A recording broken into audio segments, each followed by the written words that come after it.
Let's talk about Oz Perkins' new film, The Monkey, which we just got a bit of an exclusive from Entertainment Weekly talking more about it. And I definitely wanted to cover this because this is one of my most anticipated movies of the next year. As a fan of long legs, I am here for Osgood Perkins movies. I thought that this was actually going to be a midnighter at Sundance. I was wrong. But let's talk about it. This movie is going to be coming out February 21st, 2025. So it's going to be one of the very first movies we watch next year. And I'm excited for that. Now, it says, after stumbling upon their father's vintage toy monkey in the attic, twin brothers Hal and Bill witness a string of horrifying deaths unfolding around them. In an attempt to leave the haunting behind, the brothers discard the monkey and pursue separate paths over time. However, when the inexplicable deaths resurface, the brothers are compelled to reconcile and embark on a mission to permanently eliminate the cursed toy. So let's get into it. Before we do hit the subscribe and hit the notification bell, we just covered the Sonic the 3 ending as well as the post-credit scenes and also the new Superman trailer. Go check this out. Make sure you subscribe. 36,000 subscribers is our goal. We're less than 300 away. But this is based on a Stephen King novel from the 1980s. Well, a short story, if you will. You have Theo James, Tatiana Maslany, Elijah Wood, Christian Convery, Colin O'Brien, Rohan Campbell, and Sarah Levy starring in this, and it is being released by Neon. So, like I said, this was one of those movies that I've just been anticipating. We've already had a trailer for it and it looked great. Let's go on and read this new Entertainment Weekly article right here. So according to this article from Entertainment Weekly, actor Theo James and Michael Clear, who is the head of production at James Wan's company Atomic Monster, both separately had sought him out because of the Black Coat's Daughter. And I'm talking about Oz Perkins. Now, I have not watched the Black Coat's Daughter. I still wanted to watch that as well. So according to this, James first wanted to explore a TV project with Mr. Perkins, based on a true story gothic tale about a witch hunt in northern England during World War II, as a reflection of human nature surrounded by the crumbling edifice of Britain, the actor says. The particular series never came together though, but in another sect of Hollywood, Clear and his fellow producer Peter Safran, who of course Peter Safran is working with James Gunn on the new Superman and DCU, had the rights to the monkey and a script that wasn't working. Perkins, however, made it work with a pitch that felt left off field, even for the folks at Clear's Banner, the company behind the Conjuring movies, Megan, and Mortal Kombat. Perkins went on to say, what if it's a comedy? Here's this monkey that doesn't do anything. It's not Megan. It doesn't attack. It's evil just in its existence.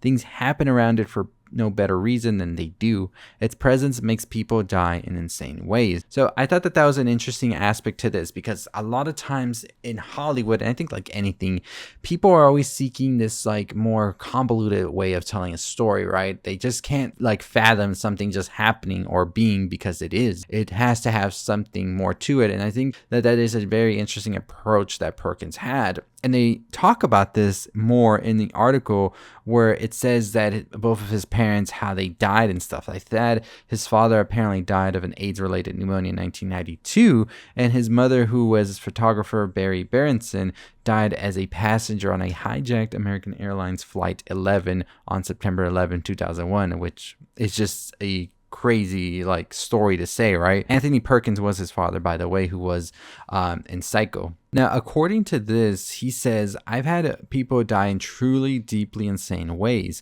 Everybody dies, whether there's a monkey or not. What if you could do this with a smile? Process the fact that everyone dies. And what an insane, surrealist notion. Dude, you will die. We'll all die. That's crazy shit. To do that as a comedy felt very apropos. According to Theo James, he says he wanted to make a family movie, but an R-rated one. Hyper dark, but also it has a heart to it, and it's really funny. So according to this, as children, the twins, who are played by Christian Convery, Hal and Bill, live with their mother, who is played by Tatiana Maslany. Their father, an airline pilot, went out for the proverbial pack of cigarettes and never returned, as the saying goes. The kids decide to rummage through his old stuff, knickknacks from his international travels. Among the bonsai trees, clogs, boomerangs, and other familial artifacts is a small toy monkey with black void-like eyes and an unsettling grin. When they use a key to wind it up, stuff starts happening. It goes quite bad for them. They're very directly impacted in terrible ways.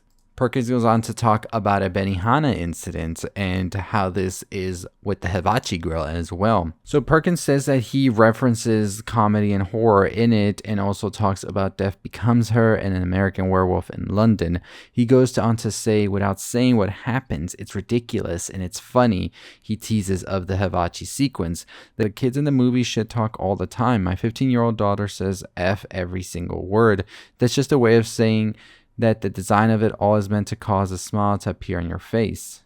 According to Perkins as well, the twins, they do try to destroy the monkey, but they can't. They try to contain it, but can't do that either.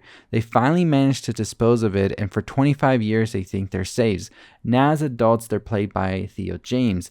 Bill is estranged from his brother, while Hal refuses to see his own young son most of the year, out of fear that the monkey will resurface and harm his family. Of course, this one time Hal scheduled a father-son road trip is when the monkey rematerializes, which forces Hal and Bill to reunite to deal with the situation. So one of the aspects here is that we see that Theo James is going to play both twins here, and James wanted each performance as the brother to feel as opposing as possible, and apparently he was sort of bringing a Tom Hanks vibe to it. Someone you enigmatically trust who may make a mistake along the way, but essentially is a good person. That's what he said was the touchstone for the character of Hal when he was talking about sort of comparing them to Tom Hanks. Bill is older by 4 minutes and says he's hyper volatile from probably birth, verging on sociopathic and all the illusions of grandeur that come with that. Put it even simpler, Perkins adds, Bill is a prick.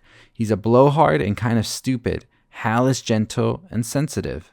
Elijah Wood will actually be playing the character of Ted Hammerman, who marries Hal's ex-wife and is threatening to adopt Hal's son. Perkins says that the character writes pedantic how to be a father book and also is an alpha intellectual asshole. So Sarah Levy from Schitt's Creek will actually play Hal and Bill's aunt, who apparently raises the boys as children and also appears to be in the timeline later. So that gets me a little bit into theory mode right now. She meets, should we say, a particularly terrible end, probably the worst of anyone in the whole movie. Oh, I'm very interested in what he means by that. So Perkins talks about the original short story as well, and he found it that there was much more to expand on, especially with fatherhood being something. He says, I'm a father of 3 children. It's a very important part of my life. My relationship with my memory of my father and the impact of my father is a very important part of my psyche. And this is him talking about the importance of fatherhood in the movie. He also says that brotherhood was another one and says that they didn't really go into it in the source material, that he wanted to sort of use his own relationship with his brother Elvis Perkins, who is a folk musician, to add a bit of inspiration for Hal and Bill. We went through the same insane shit, he says of Elvis. So we've responded to that insane shit very different. We're very different people.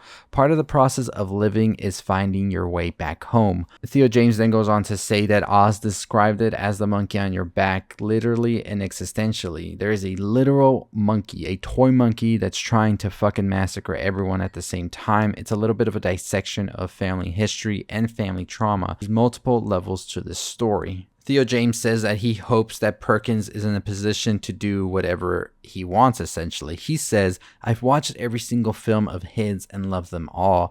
Longlegs broke him into the mainstream, but he's always been making really good material. So, I mean, it's been said about Perkins. Even this is something that we heard Nicolas Cage say when he watched Hansel and Gretel. Of course, he wanted to work with Perkins. So it's no mistake that Perkins really is inviting these people here. He says about Tatiana Maslany, who in fact plays the mother of the twins, he just says she's fucking amazing. There's nothing she can't do. And as his own mainstream notoriety goes, the article says, the dynamo that is me is fully spinning. I don't need anybody's material. I've generated my own thing. We now have 2 theatrical movies being released in 6 months. That's hard to do, and it seems to be working. I'm gonna write it out. So that's pretty much all we see for the monkey, and I do want to talk more about it in some future videos videos as well as we get more information. But I think it's so interesting to learn more about this, about these characters here, especially considering that we didn't know who Elijah Wood was really playing, and I think that's such an interesting aspect of it. Of course, this picture here of Tatiana Maslany, I think that we can all assume now that Tatiana Maslany will meet a bitter end and that the aunt sort of takes over in raising these kids. And you know, it's sounding interesting. I'm excited to see this. I have not read the short story. Maybe we should read it. I think it'd be interesting to talk about it. But let me know what you think about The Monkey, if you're excited or not. Did you like Longlegs? Are you ready to see this movie that's more of a comedy? A very, very dark comedy where everybody dies apparently. So we'll see. Anyways, as always, that's going to do it for me. Check out our videos on Superman as well as Sonic 3. And hit that subscribe button, hit that notification bell. I'll see y'all next time. Stay safe, stay positive.